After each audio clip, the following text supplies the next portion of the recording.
This is the Celebrity Authority Show. Please welcome your host, Sam Cawthorn. Hey!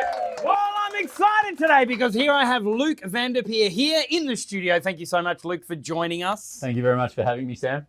Luke, you're a health and wellbeing expert, and specifically, speaker, thought leader, etc. But you believe that we can learn health from history. Absolutely. What do you mean by that? Well, my biggest challenge at the moment is that things are not getting better with regard to health. They're actually getting worse. But there were cultures throughout history that have been able to live without what we're seeing at the moment. We're seeing a lot of chronic disease. We're seeing a lot of things within society today that weren't there in the past. So can we not possibly learn something from what these cultures used to do? Look, I'm looking forward to having a conversation about that. But look, just before we do, share with us a little bit more about your story and your journey and why are you so passionate about health in general? It's a really great question. About 15 years ago, I actually got into the health and fitness industry. I was a personal trainer. Okay. And I thought that was going to be the answer to health. That what you needed to learn was this massive health and fitness industry. And really, I was really underwhelmed. I actually went and did a personal training course and walked out of that course apparently able to take control of someone's body and teach them how to get fit. And I didn't feel like I knew enough. I actually kept on doing other courses, and it wasn't until I'd done another course 12 months later that took about the same length of time as my initial course that I actually felt like I was capable of doing that. But my clients were still missing something. There was still something missing from what I was sharing with them. And it really wasn't until actually almost 12, 13 years later that I found an organization called Heal Thyself. Heal Thyself is really in the name. It is an organization that teaches you that your body can heal itself instead of you having to go out and do all of these things that society is telling us we need to do.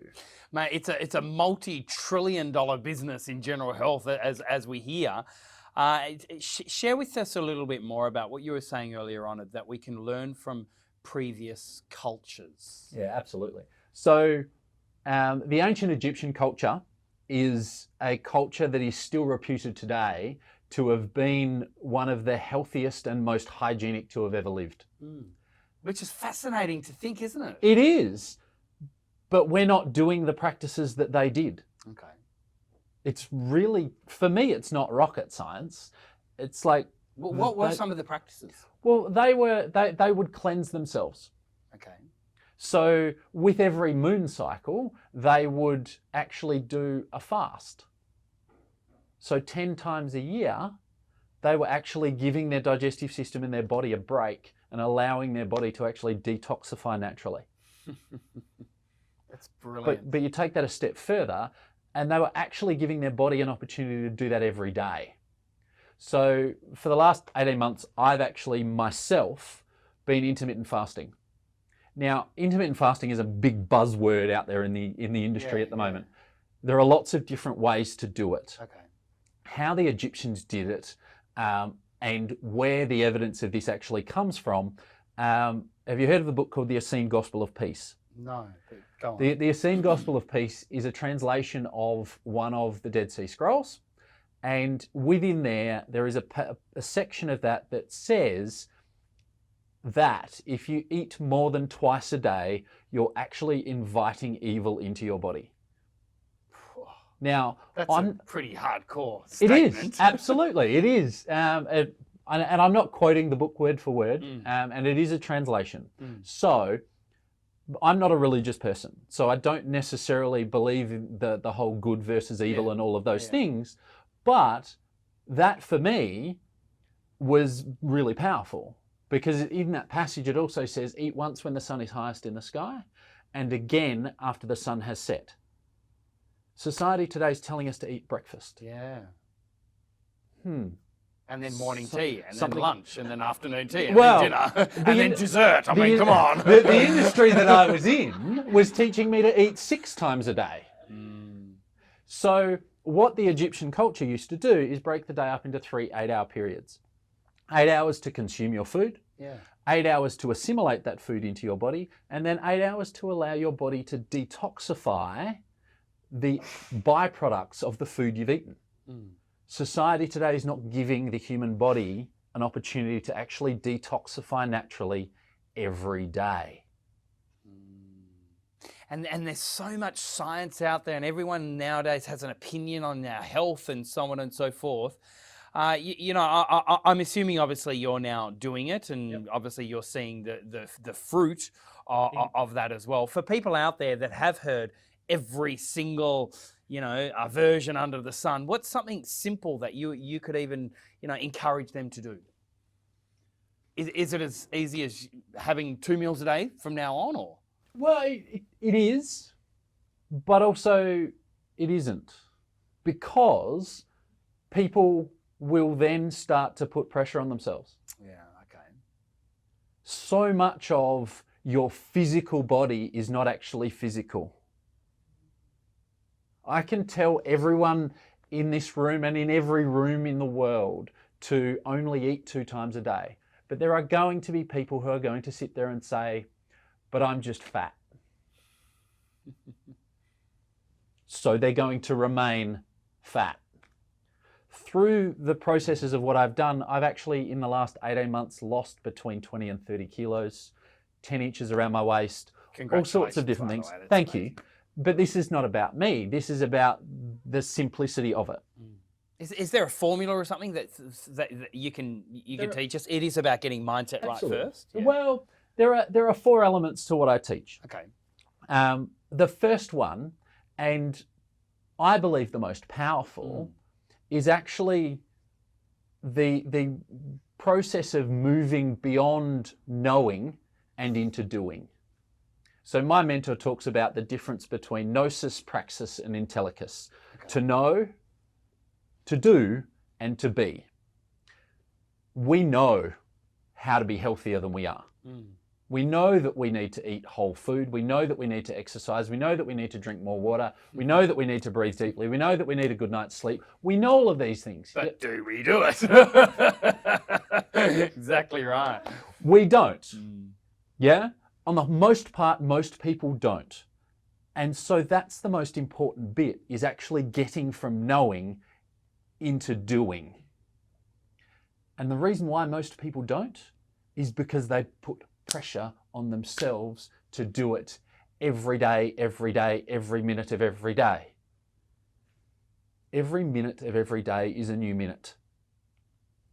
You don't have to be perfect every minute of every day. You just need to be perfect the next minute. The next minute. The one that's already gone, you can't do anything with. You can only do something with the next one. So therefore, the next hour, the next decision, the next choice, you have control over the next ones, not the previous ones. So if you do make a bad decision, embrace it, enjoy it, and then think about the next one.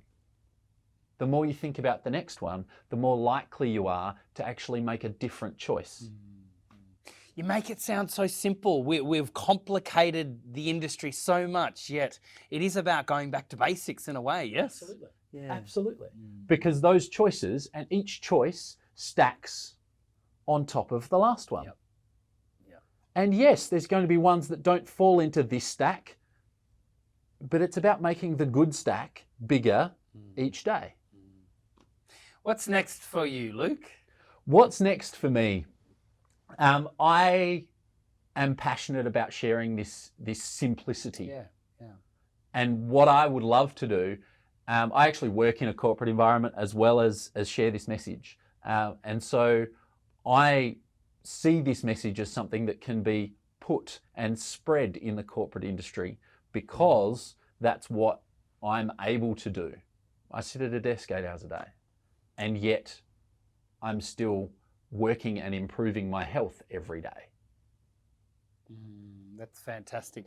Luke, what do you do in your spare time with you? Obviously running obviously you're in a corporate job. On top of that, you're running this movement, which is very, very inspiring. What do you do for you to recharge your tank, to keep yourself alive and happy and embracing life? What do you do for Luke? It's interesting that you asked that question, and this is going to sound a little bit cliche, and most people would look at me and go, "You do that?" But I actually go for a run. Good on you. Every day? Not every day, most days. I break up my day from my desk. I have an hour for lunch and I go for a run. So you don't have any aspiration to go do a marathon or anything like that, or At the moment, it's your disassociation. It's your time. Yeah. At the moment, I don't have those aspirations. Yeah. Given the right environment, potentially, but at the moment, it's between 5 and 7 Ks, and that's my time. That's my decompress time. And yeah, I mean, there are all sorts of things that I would also do around travel and all sorts of stuff. But the day by day, my decompress time is definitely going for a run. Luke, thank you so much for joining us here on the show. I just love the way, not only your personal story, but also the tangible things that you gave us all today will really help people out there and add value to their life. However, look, just before you go, we have this challenge. And the challenge is the 10 questions in 60-second challenge. So, Luke, do you accept the challenge? I'm always up for a challenge, Stan. All right, Luke, your time starts now. Favorite color? Purple. Favorite food? Pizza. Pizza all the way. Favorite celebrity? Dead one, Abraham Lincoln. Oh, come on. Favorite actor? Favorite actor, Scarlett Johansson. Favorite professional speaker? Brene Brown. She is amazing, isn't she? Favorite book? Start with Y. Simon Sinek. Brilliant. Yeah. Favorite movie? Braveheart. All the way. That's my favorite. Favorite city? I'm gonna have to go with Apia because it's on my favorite island. Favorite drink? Craft beer. Favorite pizza topping? I'm going to go the whole flavour, capricciosa all the way. Oh, very nice. And Luke, if you could be an animal, which animal would you be? I'm going to have to say an eagle. Why an eagle? Why an eagle? Because an eagle was the animal form of Horus. And that's the Greek god? That's the Egyptian god. Egyptian god. You'll notice that his eye hangs around my neck.